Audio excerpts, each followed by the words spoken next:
C'est le moment de la lecture.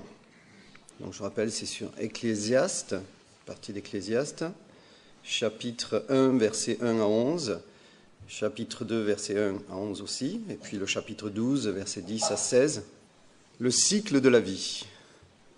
Parole de l'Ecclésiaste, fils de David, roi de Jérusalem. Vanité des vanités, dit l'Ecclésiaste. Vanité des vanités, tout est vanité.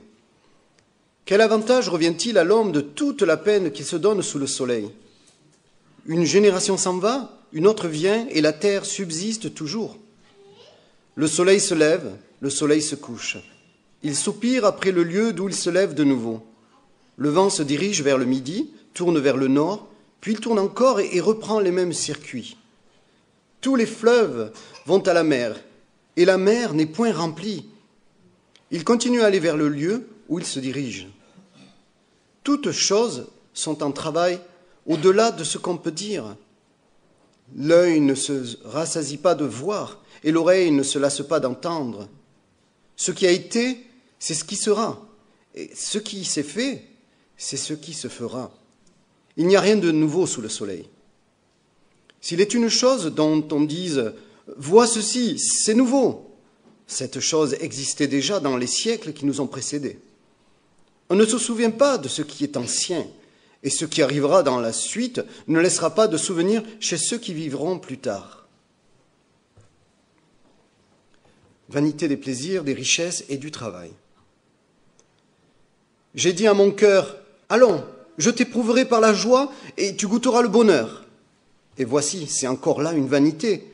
J'ai dit du rire insensé et de la joie, à quoi sert-elle? Je résolus à mon cœur de livrer ma chair au vin, tandis que mon cœur me conduirait avec sagesse, et de m'attacher à la folie jusqu'à ce que je voie ce qu'il est bon pour les fils de l'homme de faire sous les yeux pendant le nombre des jours de leur vie. J'exécutai de grands ouvrages, je me bâtis des maisons, je me plantai des vignes, je me fis des jardins et des vergers, et j'y plantai des arbres fruitiers de toute espèce. Je me créai des étangs pour arroser la forêt, où croissaient les arbres. J'achetai des serviteurs et des servantes, et j'eus leur enfant né dans la maison. Je possédais des troupeaux de bœufs et de brebis, plus que tout ce qui était devant moi en Jérusalem. Je m'amassai de l'argent et de l'or, et les richesses des rois et des provinces. Je me procurai des chanteurs et des chanteuses, et les délices des fils de l'homme, et des femmes en grand nombre. Je devins grand, plus grand que tout ce qui était avant moi dans Jérusalem, et même ma sagesse demeura avec moi. Tout ce que mes yeux avaient désiré, je ne les ai en point privés. Je n'ai refusé à mon cœur aucune joie, car mon cœur prenait plaisir à tout mon travail, et c'est la part qui m'en est revenue. Puis j'ai considéré tous les ouvrages que mes mains avaient faits, et la peine que j'avais prise à les exécuter. Et voici, tout est vanité et poursuite du vent. Et il n'y a aucun avantage à tirer de ce qu'on fait sous le soleil.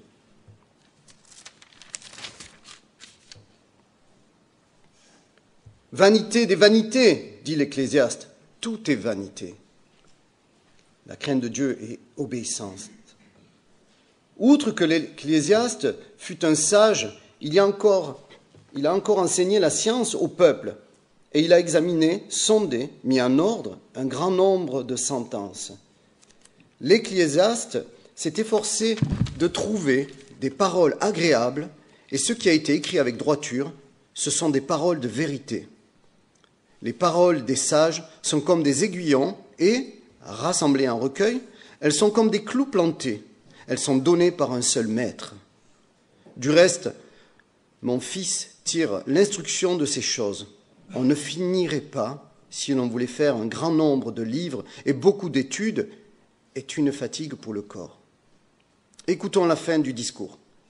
Crains Dieu et observe ses commandements.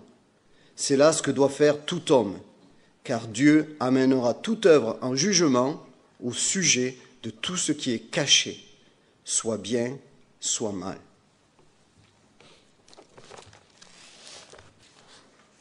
Bonjour à chacun de vous. Je vous invite à prier avec moi et nous allons commencer. Seigneur, nous te disons merci pour la grâce d'être là ce matin. Nous te disons merci pour ta parole diverse, écrite par tout type de personnes, décrivant, Seigneur, leurs expériences de la vie et leur relation avec toi. C'est à travers cela, Seigneur, que nous pouvons te connaître. Merci de ce que tu as choisi de te révéler dans notre monde, à travers la vie des gens, pécheurs comme nous. Nous pouvons apprendre, Seigneur, de cela. Nous prions donc que ce matin, par ton esprit, tu ouvres nos yeux sur toute la sagesse de l'Ecclésiaste, afin que nous sachions, Seigneur, comment marcher avec toi sous le soleil. Béni sois-tu de ce que nous ne sommes pas livrés à nous-mêmes. Tu nous accompagnes, Seigneur, pendant notre pèlerinage dans ce monde. Et tu nous prends par la main, Seigneur, et c'est en toi que nous voulons nous confier ce matin pour notre instruction. Dans le nom de Jésus-Christ. Amen. Donc, nous commençons une nouvelle série ce matin dans le livre de l'Ecclésiaste. La nature de ce livre fait que c'est quelque chose de complètement différent d'une épître, comme les lettres de Paul, ou d'un livre historique, comme les Actes, les Évangiles. Ce qui fait qu'il y a beaucoup d'applications assez larges parce que c'est un livre de sagesse. Ça s'appelle un livre de sagesse. Vous voulez avoir de la sagesse, l'Ecclésiaste est un livre de sagesse. Et nous avons besoin de plonger nos regards dans ce livre parce que j'ai besoin de sagesse et vous aussi, vous avez besoin de sagesse. On ne peut pas avoir de la sagesse sous le soleil si on ne lit pas ce que l'Ecclésiaste dit de la manière dont il faut vivre sous le soleil. C'est un livre très important donc pour nous ce matin. Donc, c'est assez difficile du fait que ce n'est pas une épître de découper ce livre en petites portions pour faire une série de prédications. Si vous n'avez jamais vu l'Ecclésiaste, vous avez eu un aperçu pendant la lecture. C'est un livre qui peut être très sombre. Donc, découper en petites parties et faire des prédications isolées sur les thématiques, ça peut finir assez mal. Plus d'un peuvent arriver à la dépression si on fait ça.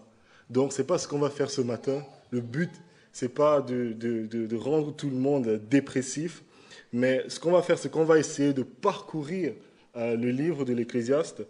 Et je vous propose de le faire en 3 messages, une série très courte de 3 messages pour survoler tous les livres. Et puis, en 2023, de temps en temps, on va sauter quand même les dimanches, on va revenir dessus. Comme ça, je pense que c'est quelque chose de bien aussi, surtout pour ma santé mentale. Ce n'est pas un livre facile. Donc, réfléchissons une seconde. De quoi l'Ecclésiaste parle dans ce livre? De quoi est-ce qu'il est question? L'Ecclésiaste pose une question assez difficile. Sa question, c'est: peut-on réellement comprendre le sens de la vie ici-bas si on se fie uniquement à nos 5 sens? Est-ce que c'est possible de comprendre le sens de la vie? Et sa conclusion est donnée dès la première phrase. Vanité des vanités, absolue futilité. Il n'y a aucun moyen de comprendre le sens de la vie s'il faut juste se fier à mon expérience. Aucun moyen. Voilà, tout est dit. Ça, c'est sa conclusion. On peut fermer la Bible, chacun rentre chez soi, il n'y a plus rien à découvrir. Mais cette phrase, c'est un choc. Un choc pour notre culture, une douche froide, parce que c'est totalement opposé à la pensée positive, à l'optimisme moderne. Vous et moi, on a grandi dans une culture où Neil Armstrong a marché sur la Lune, où Victor Vescoco a touché le fond de la fosse de Marianne, la fosse la plus profonde de l'océan, 11 km de profondeur. Ce sont des choses incroyables qu'on a vécues dans ce monde, et peut-être certains d'entre vous-même sont passés du train à vapeur au TGV. On a vécu des avancées technologiques assez figurantes. L'esprit de notre temps dit que nous devrions être optimistes. L'avenir est plein d'espoir. C'est ce qu'on entend. Le progressisme, les nouvelles découvertes scientifiques, l'accumulation de toutes les connaissances devraient nous donner de l'espoir, de nouveaux médicaments, de nouveaux traitements. J'ai même entendu dans un des commentaires dernièrement, il disait « Qui sait, peut-être qu'un jour, on pourra on sera capable de vaincre la mort, de trouver ce qui cause la mort et de vaincre la mort. L'espoir d'une vie meilleure est même devenu un fonds de commerce aujourd'hui. C'est quelque chose qui se vend. Je ne sais pas, vous avez déjà entendu cette publicité. Achetez cette nouvelle voiture, vous serez unique. Vous savez, cette chose qui fait de vous quelqu'un d'exceptionnel. Vous ne connaîtrez plus les frustrations du quotidien en ayant cette voiture. Que vous ayez une famille nombreuse ou seule, que vous alliez au travail ou en vacances, que vous alliez à la plage ou à la montagne, la vie vaudra la peine d'être vécue. Voilà comment on nous vend de l'espoir. Mais l'Ecclésiaste est très, très, très loin de cette manière de penser. Très loin. L'un des livres les plus beaux et les plus profonds dans la Bible, c'est l'Ecclésiaste, mais c'est aussi le plus sombre de toute la Bible. Beaucoup de livres dans la Bible ont une approche plutôt positive. Ils vous donnent un enseignement clair, positif, sur ce que vous devez savoir sur Dieu, sur son caractère, sur la vie chrétienne, sur l'Église. Mais le livre de l'Ecclésiaste n'est pas du tout positif. Pas du tout. Le livre de l'Ecclésiaste, en fait, joue un rôle plutôt négatif dans la Bible. Négatif, bien sûr, mais tout aussi important. En fait, son rôle, c'est de déconstruire tout ce que vous pensez savoir sur la vie et la manière dont ce monde devrait être. Tout ça pour préparer votre cœur à genoux pour que la bonne nouvelle de l'Évangile qui vient plus tard puisse être une bonne nouvelle. Voilà à quoi sert le livre de l'Ecclésiaste. Parce que le problème, si vous voulez, avec nous, en pécheurs, le problème, c'est que nous écoutons souvent l'Évangile comme des gens qui sont assez satisfaits d'eux-mêmes et satisfaits de la vie. Ou du moins, nous le pensons.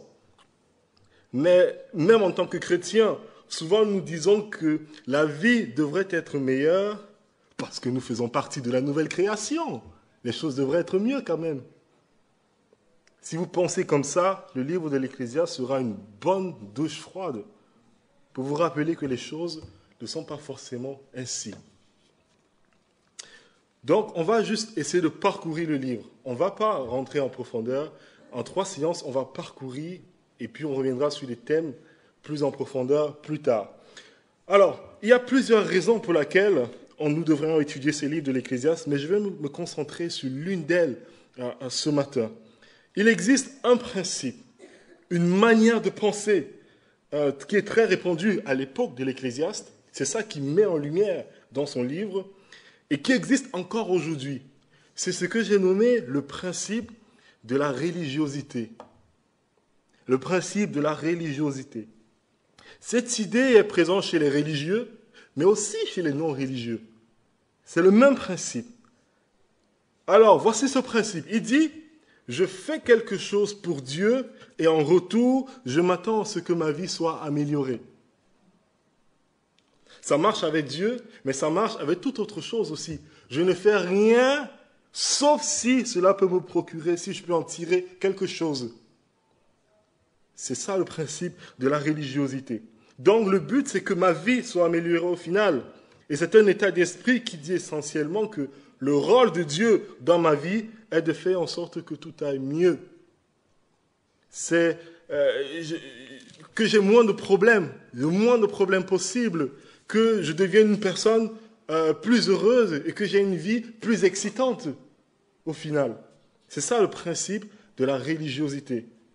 Et c'est une invitation à s'examiner ce matin devant Dieu, parce que souvent, on a de trop grandes attentes de la vie sur ce que Dieu doit faire dans ma vie. Et en réalité, on n'y pense même pas souvent. On n'y pense pas. On ne se dit pas que j'ai de grandes attentes. On n'y pense pas. Nous supposons juste que Dieu prépare quelque chose d'excitant dans ma vie. On le ressent comme ça. Il y a quelque chose qui va arriver, je ne sais pas ce que c'est, mais Dieu prépare quelque chose de grand dans ma vie. Du moins, nous l'espérons, surtout quand nous sommes chrétiens. Comment vous pouvez savoir si vous avez de trop grandes attentes? On le sait quand on commence subitement à être très conscient de ce que Dieu ne fait pas lorsqu'on passe dans l'épreuve. Voilà ce qui montre qu'on a de très grandes attentes.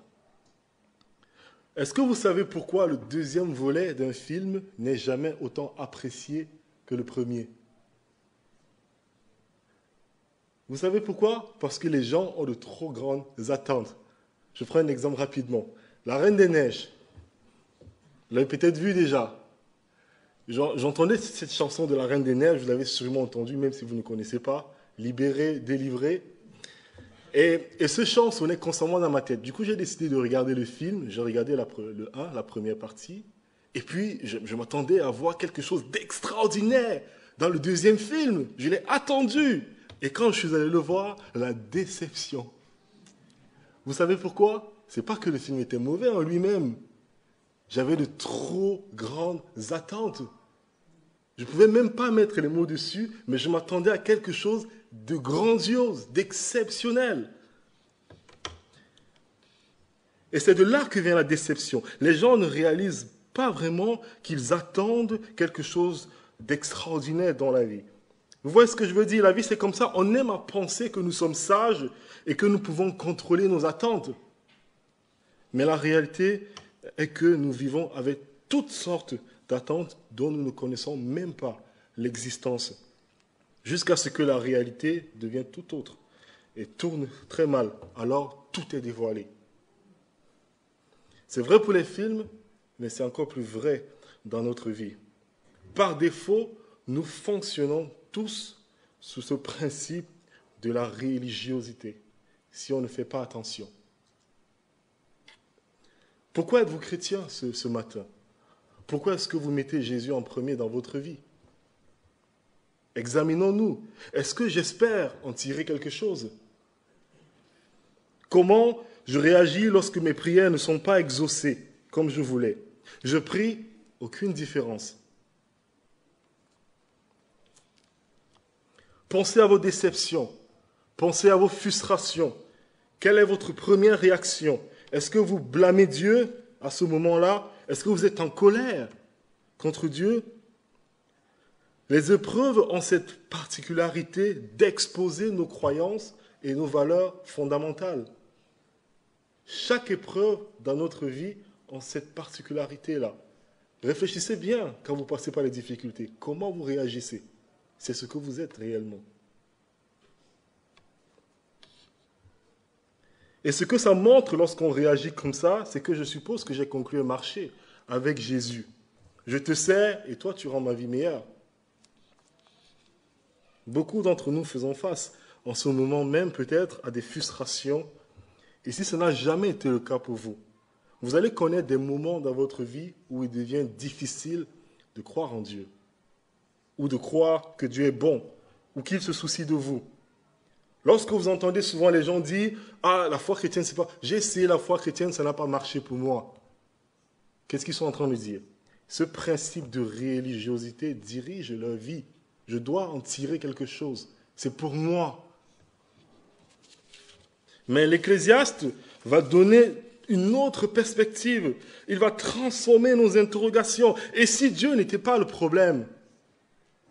Et si c'était plutôt mes attentes à moi qui sont fausses? Et si mon engagement dans l'Église, mes actes de bonté, ou même ma vie tout entière n'était qu'une version personnalisée du principe de la religiosité? Il veut déconstruire ces idées fausses que nous avons, ces choses que nous attendons de la vie, ou la manière dont Dieu doit s'impliquer dans ma vie. Il veut déconstruire tout ça. Et c'est une expérience, chers frères et sœurs, assez douloureuse. Ça fait très mal. Il se livre c'est quelque chose de compliqué en tant qu'être humain.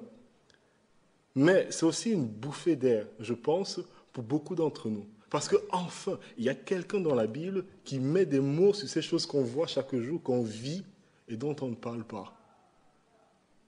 Comment comprendre le sens de cette vie? Comment ça se fait que je fais tout ce qu'il faut et les choses vont contre moi? Et je suis reconnaissant que Dieu, dans sa souveraineté, nous a fait parvenir le livre de l'Ecclésiaste jusqu'au XXIe siècle. C'est un livre rempli de sagesse. Alors j'ai intitulé cette mini-série « Sous le soleil », bien la vie sous le soleil, parce que le livre de l'Ecclésiaste décrit notre combat Il nous montre par les expériences d'un homme ce que ça veut dire de vivre sous le soleil. Donc ce sera 3 messages, comme j'ai dit. On va parcourir tous les livres et après on va revenir dessus. Je pense qu'il est très très très important de ne pas le faire en une seule fois, même dans votre lecture. Je vous encourage à lire ce livre, mais il est très important de le voir dans sa globalité avant de commencer à l'étudier. Sinon, ça risque de très mal se passer pour vous. Et à la fin, on va voir que l'auteur du livre le précise, rappelle de faire attention pendant qu'on lit ce livre. Alors, vous êtes prêts? On va parcourir donc ces versets ensemble pendant quelques minutes et voir en quelques questions et voir tout ce qui tourne autour de ce livre. Qui est l'auteur du livre de l'Ecclésiaste? Alors, chapitre 1, verset 1, on nous dit « Parole de l'Ecclésiaste, fils de David, roi de Jérusalem ». L'auteur du livre de l'Ecclésiaste, c'est Salomon. Vous avez lu Salomon? Salomon apparaît dans le livre? Non? Je ne vois pas Salomon dans ma Bible. En fait, si vous lisez le livre de l'Ecclésiaste, vous verrez que l'auteur de l'Ecclésiaste est anonyme. On n'a pas de nom. Nulle part dans le livre de l'Ecclésiaste, on ne trouve le mot Salomon. Regardons ensemble. Donc, parole de l'Ecclésiaste, fils de David, roi de Jérusalem, vanité des vanités, dit l'Ecclésiaste, tout est vanité. Qui parle ici? Ce n'est certainement pas l'Ecclésiaste qui parle. Dans la plus grande partie du livre, c'est l'Ecclésiaste qui parle. Mais au début, ce n'est pas lui. Il y a quelqu'un d'autre qui introduit l'Ecclésiaste. Et c'est la même personne qui fait la conclusion à la fin du livre. Regardez avec moi le chapitre 12. On lit ceci. Vanité des vanités, dit l'Ecclésiaste, tout est vanité, ça finit comme ça commence. Et on a ceci après. L'Ecclésiaste n'a pas seulement été un sage, il a aussi enseigné la connaissance au peuple et il a examiné, recherché et mis en ordre de grands nombres de proverbes, de savoirs.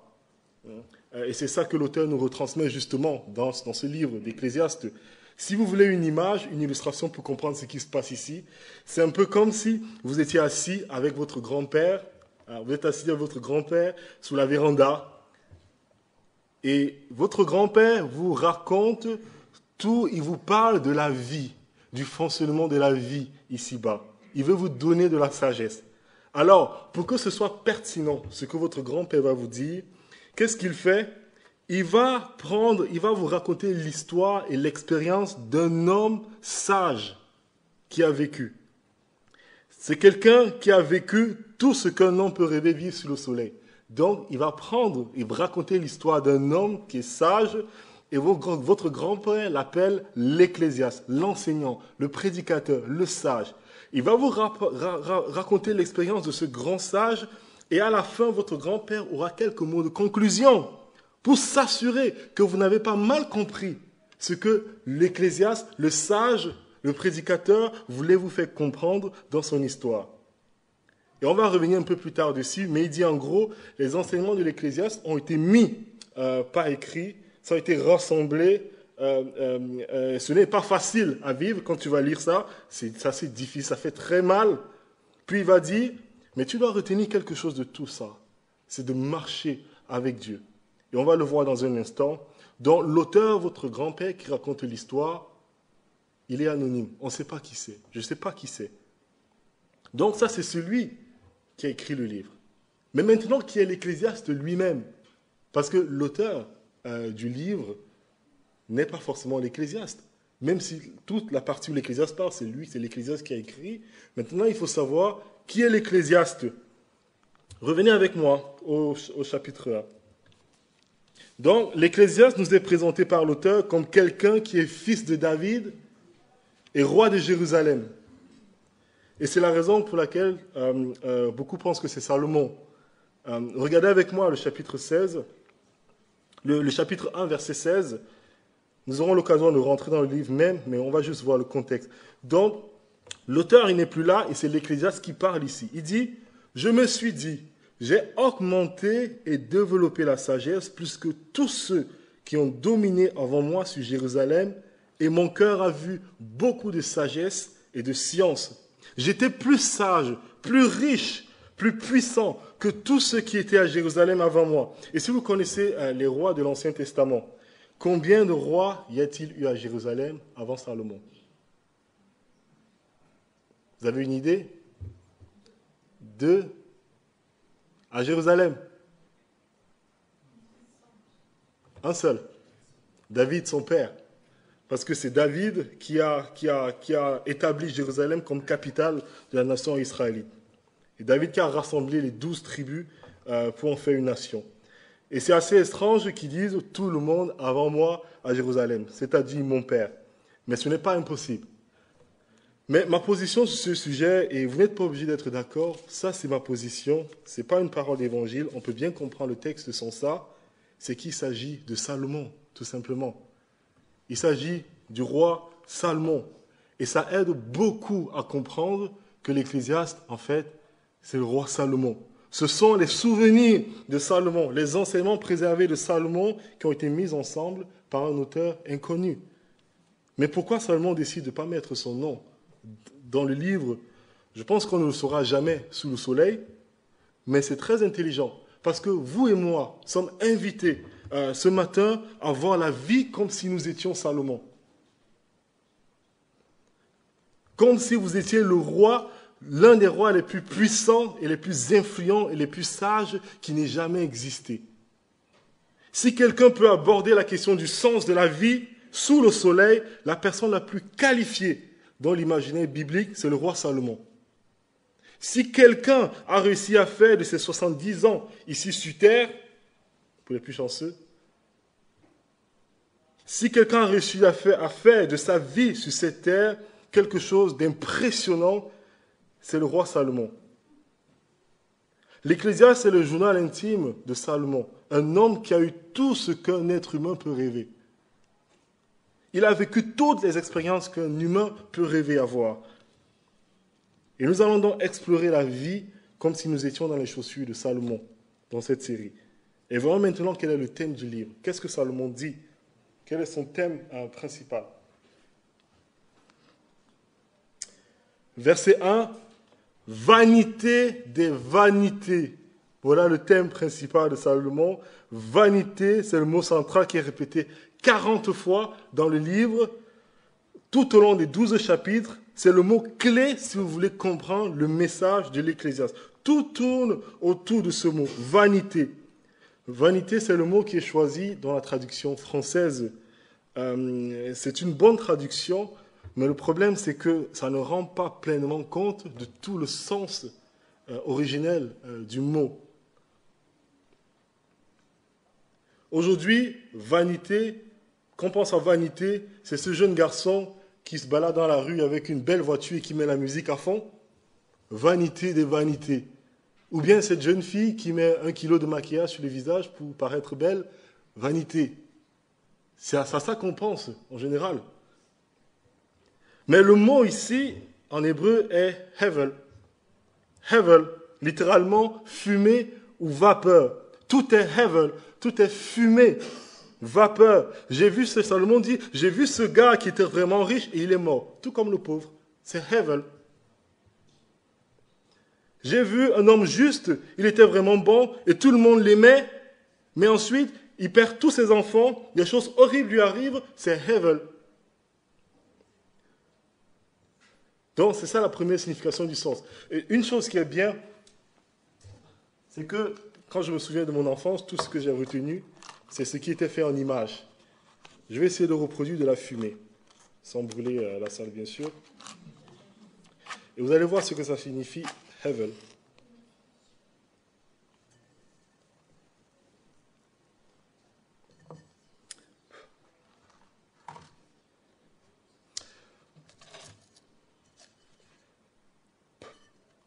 Vous avez vu?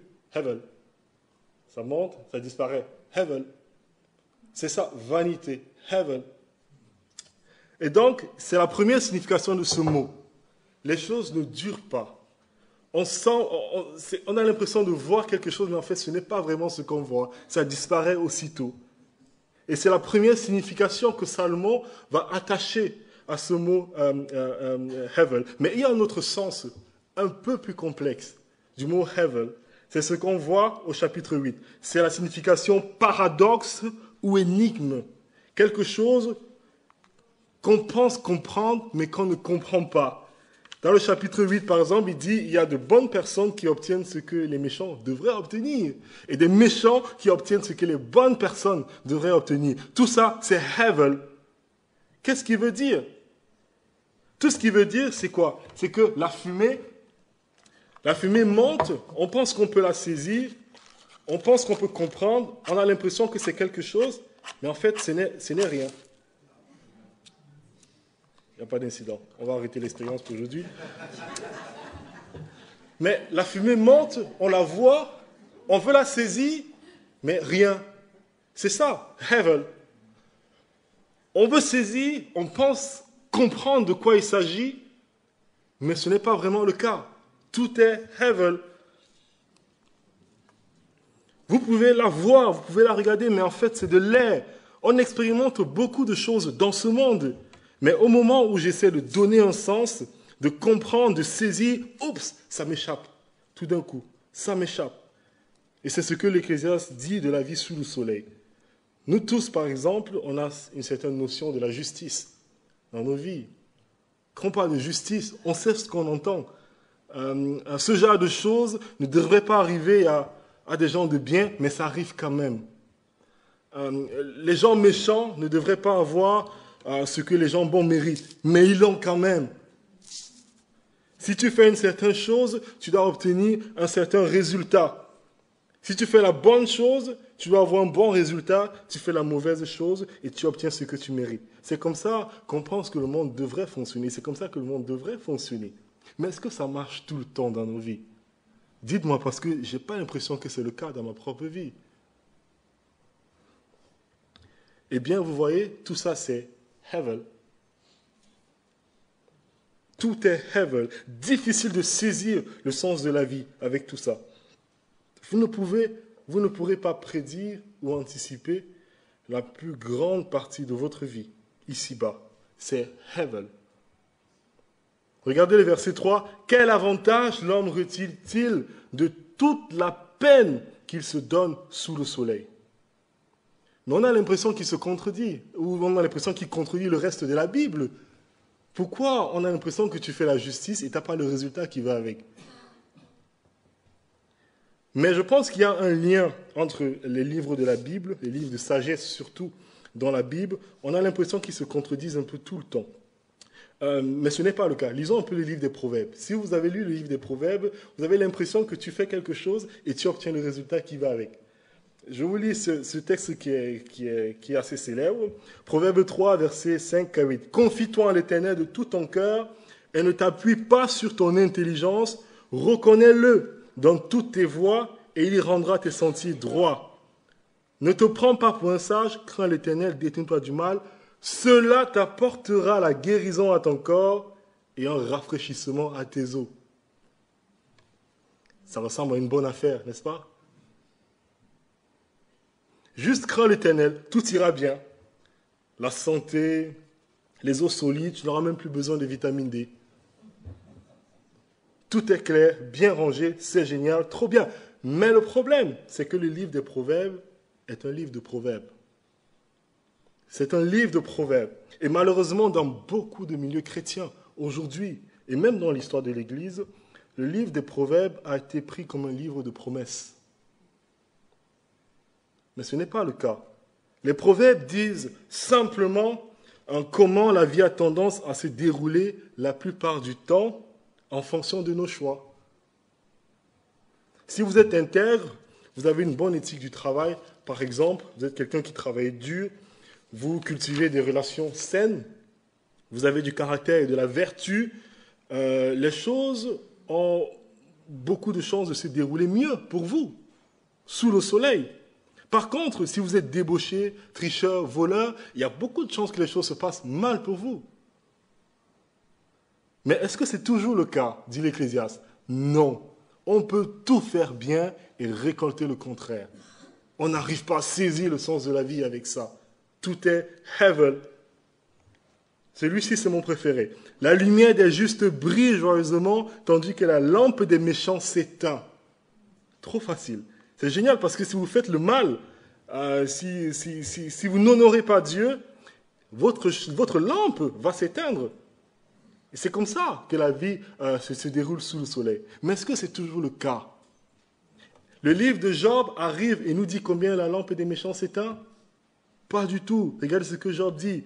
Job dit, ainsi les projets des méchants sont bien loin de moi. Cependant, arrive-t-il souvent que la lampe s'éteigne?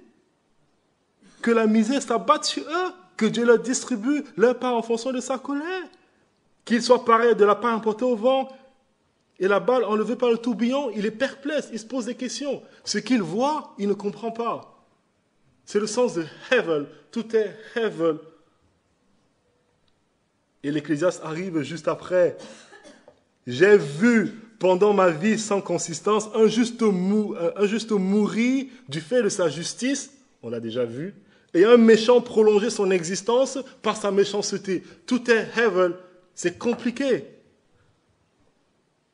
Est-ce que ce n'est pas vrai, malheureusement? Pour donner une image un peu, ces 3 livres de sagesse dans la Bible, donc Proverbes, Job et l'Ecclésiaste, c'est un peu comme 3 vieux anciens. Imaginez 3 vieux anciens qui vont dans un bar pour prendre un verre. Et du coup, ils arrivent dans ce bar, ils prennent un verre, ils discutent au sujet de la vie, ils parlent. Et là, vous avez Job, Monsieur Proverbe, qui prend la parole en premier. Il dit, écoutez les gars, j'ai vu et je vois des gens faire. Je pense que si les gens honorent Dieu, ils fuient le mal, ils craignent le Seigneur, la vie a tendance à aller beaucoup plus mieux pour eux.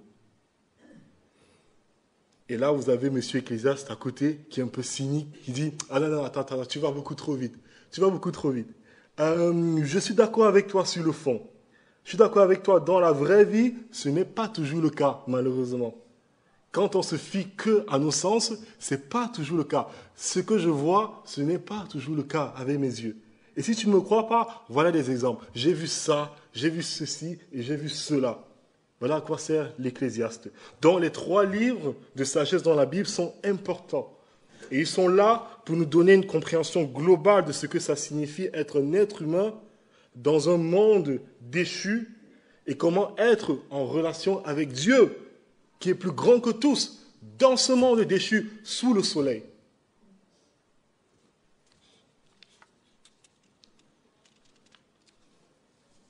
Tout est hevel. Christopher Wright, c'est un théologien qui est connu pour avoir travaillé sur le thème de la mission. Et c'est son livre le plus fameux, ça s'appelle La mission de Dieu. Il a étudié ce livre de sagesse et voici ce qu'il dit dessus. Il dit, la différence la plus troublante entre les livres de sagesse est lorsqu'un auteur comme Ecclésiaste doute de l'utilité d'un autre livre de sagesse ou met en doute la validité d'affirmations de base dans d'autres parties de la Bible. Écoutez bien, mais c'est précisément le but de ces livres dans la Bible. Il nous oblige à avoir une foi honnête qui est prête à reconnaître la présence de doutes que nous ne pouvons pas écarter et à des questions auxquelles nous ne pouvons pas toujours répondre pleinement par notre expérience de la vie. Parce que nous sommes des êtres humains, tout simplement. Nous avons des limites humaines. On ne peut que se fier à nos sens. Il y a des choses qu'on ne peut pas comprendre. Certains d'entre vous n'apprécient pas trop ce livre de l'Ecclésiaste. Mais ce qu'il dit simplement, c'est « Je n'arrive pas à comprendre le sens de la vie. Je n'arrive pas à saisir. Je suis livré à moi-même et à mon expérience. Au-delà, je n'arrive pas à comprendre ce qu'il y a au-delà. Et ce principe de religiosité dans ma vie me peint le monde en tout noir ou tout blanc. Je fais ma part, l'autre devrait faire sa part. Et puis, paf, l'épreuve arrive et tout le système s'écroule comme un château de cartes. Et on se dit, Dieu n'existe pas. Ou s'il existe, il ne doit pas être bon. Ou il ne doit pas m'aimer. Il ne doit pas se soucier de moi. Et le livre de l'Ecclésiaste donc crée cet espace intermédiaire qui dit, et si je n'avais pas les bonnes attentes? Et si la promesse que Dieu m'a faite sous le soleil, c'est-à-dire dans un monde déchu, n'était pas de résoudre tous mes problèmes? Et si sa promesse était de faire en sorte que ma vie n'était pas de faire en sorte que ma vie puisse s'améliorer et que tous mes rêves puissent se réaliser? Et si la promesse qu'il m'a faite et qui s'est révélé plus tard sur la croix était que Dieu devait rentrer dans notre mode d'existence humaine, sous le soleil, en Jésus-Christ. Il prend sur lui, sur la croix, le jugement, la colère de Dieu que nous méritons. Et si vous et moi sommes laissés avec un statut de gracier dans ce monde, dans une position d'humilité, ou même si je ne suis pas capable de saisir le sens de la vie, je peux m'accrocher à celui qui a donné sa vie pour moi et qui n'est pas sous le soleil, mais au-dessus du soleil. C'est ça le thème central de l'Ecclésiaste, c'est le fil conducteur de tout ce livre. Et puis l'Ecclésiaste, il va donner quelques exemples. On va voir quelques exemples concrets pour montrer ce qu'est la vie ici-bas. Heaven, c'est les versets 4 au verset 11. Donc, il donne 4 exemples. D'abord, il dit, voici la preuve que tout est heaven ici-bas. La vie est monotone. C'est le verset 4. Une génération s'en va, une autre vient, et la terre subsiste à toujours. Le soleil se lève, le soleil se couche, il soupire après le lieu, il se lève à nouveau. Le vent se dirige vers le midi, tourne vers le nord, puis tourne encore et reprend le même circuit. Tous les fleuves vont à la mer n'est jamais remplie et il continue à aller vers le lieu où il se dirige. Comment peut-on trouver un sens à la vie quand tout est monotone ici-bas? C'est toujours la même chose. Vous savez comment on peut savoir que quelque chose est monotone? Vous savez comment on peut savoir que nos vies à nous sont monotones? Peut-être certains ne sont pas convaincus. On peut savoir parce que on regarde toujours des films qui ne sont jamais basés sur des histoires vraies. Jamais. Et quand c'est des histoires vraies, c'est des histoires assez singulières, des histoires de personnes qui ont vécu des choses extraordinaires. Je ne sais pas si vous êtes d'accord avec moi. On aime bien ça, des films fantastiques, des choses qui n'ont rien à voir avec la réalité. Ah, parce que nos vies sont monotones. Si ma propre vie était projetée sur un écran, il n'y a pas beaucoup qui resteraient jusqu'à la fin. Quand la chose la plus excitante que j'ai faite de ma vie, c'était d'éviter un sanglier de justesse sur le périph', franchement, j'ai envie de plus d'action. J'ai envie de faire quelque chose d'extraordinaire. Je veux des choses irréalistes. Je veux voir des films romantiques irréalistes quand j'ai du mal à voir une relation cohérente avec ma femme ou mon mari.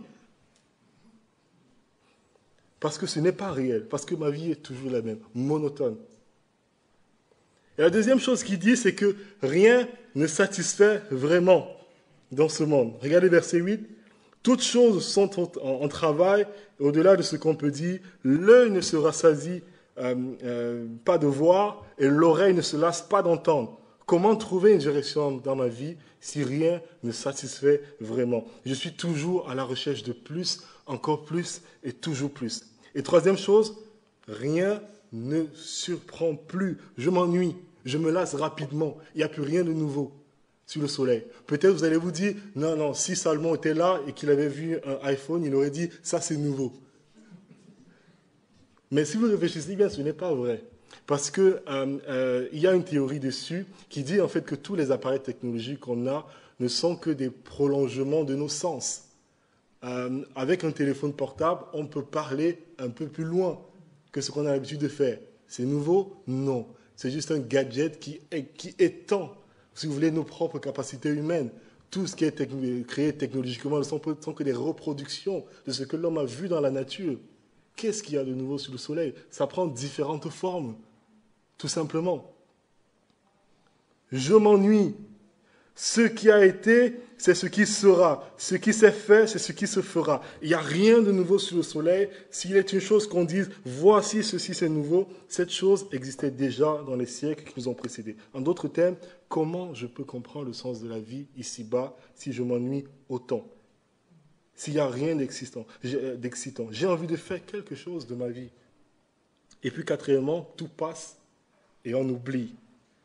On ne se souvient pas de ce qui est ancien, de ce qui arrivera dans la suite ne laissera pas de souvenirs chez ceux qui vivront plus tard. L'Empire romain, aussi puissant qu'il a été, a fini par tomber.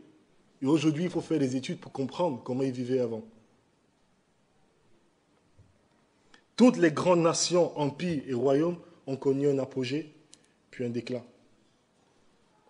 L'Europe et son euro va disparaître. Ce n'est pas éternel. Qui dans la salle se rappelle du nom de son arrière-arrière-grand-père? Une personne. 2 personnes. Vous voyez, c'est triste. 3 personnes. 3 personnes sur combien? On va tous finir comme ça. C'est déprimant. On va finir dans l'oubli. Heaven, tout est heaven ici-bas. Donc quel espoir dans tout ça? Quel espoir au final on a sous le soleil? Quel espoir! L'Ecclésiaste joue un rôle négatif, comme je vous ai dit au début. Et vous pouvez voir dans le chapitre 12 quelque chose d'extraordinaire. Un chapitre qui arrive comme un rayon de soleil dans un océan de tristesse. Encore une fois, on va revenir en détail sur toutes ces idées qui sont abordées dans le livre. Mais lisez avec moi le chapitre 12. C'est votre grand-père qui est assis sur la véranda. Et il dit que non seulement l'Ecclésiaste n'a pas seulement été un sage, il a aussi enseigné la connaissance au peuple, il a examiné, recherché et mis en ordre un grand nombre de proverbes, comme ce qu'on lit maintenant. C'est ce qu'Ecclésiaste a mis en ordre. Donc il ajoute, l'Ecclésiaste s'est efforcé de trouver des paroles agréables, des écrits pleins de droiture et des paroles vraies. Les paroles des sages sont comme des aiguillons et rassemblées en un recueil, elles sont comme des clous plantés.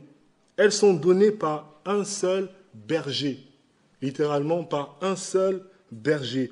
Vous savez ce qu'est un aiguillon? Il dit les paroles des sages, quand elles sont rassemblées dans un recueil, comme l'Ecclésiaste, c'est comme un aiguillon. C'est comme des clous plantés. Vous savez ce que c'est qu'un aiguillon? C'est le bout de métal sur le bâton du berger qui sert à faire quoi? À piquer le bétail pour qu'il vienne sur la bonne voie. Aujourd'hui, c'est plus ça, c'est des décharges électriques maintenant. L'Ecclésiaste sera comme des décharges électriques.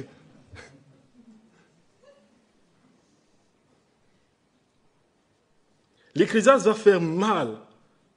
Ça va vous piquer, ça va exposer les domaines où vous fonctionnez sous le principe de la religiosité dans votre vie. Il va exposer les façons dont j'ai une vision déformée de moi-même et de Dieu. Et ça fait mal. Mais nous sommes entre les mains du bon berger qui essaie de nous remettre tout simplement sur la voie, sur la direction qui mène à la vie. Et c'est ce qu'il dit plus tard. Du reste, mon fils, tire instruction de ces choses. On ne finirait pas si l'on voulait faire un grand nombre de livres et beaucoup d'études est une fatigue pour le corps. Et voilà votre grand-père qui parle, qui attire votre attention sur le verset le plus important du livre. Il ajoute, écoutons la fin du discours. Crains Dieu et observe ses commandements. C'est là ce que doit faire tout homme. Car Dieu amènera toute œuvre en jugement au sujet de ce qui est caché, soit bien, soit mal. En d'autres termes, ces 70 ans de vie et plus que vous avez sur cette terre, ce n'est pas tout ce que nous avons. Tout ne s'arrête pas là. Tout ne s'arrête pas sous le soleil. Et en fait, chaque décision que nous prenons est importante, il dit l'Ecclésiaste.